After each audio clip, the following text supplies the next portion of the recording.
Defense contractors must meet rigorous cybersecurity standards to achieve CMMC 2.0 certification.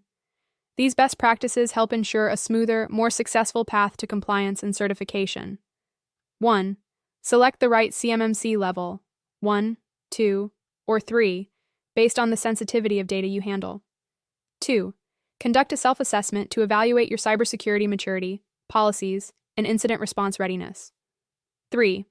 Use complementary frameworks like NIST 800-171, NIST CSF, ISO 27001, and others to streamline compliance. 4. Create a POAM that documents your plan to fix security gaps, with timelines, responsibilities, and updates. 5.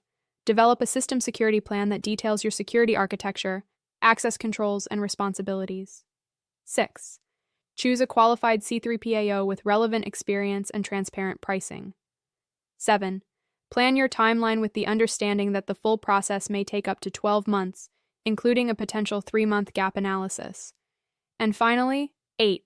Budget adequate resources that account for assessment, remediation, and ongoing compliance costs. To learn more about CMMC certification, please visit kiteworks.com.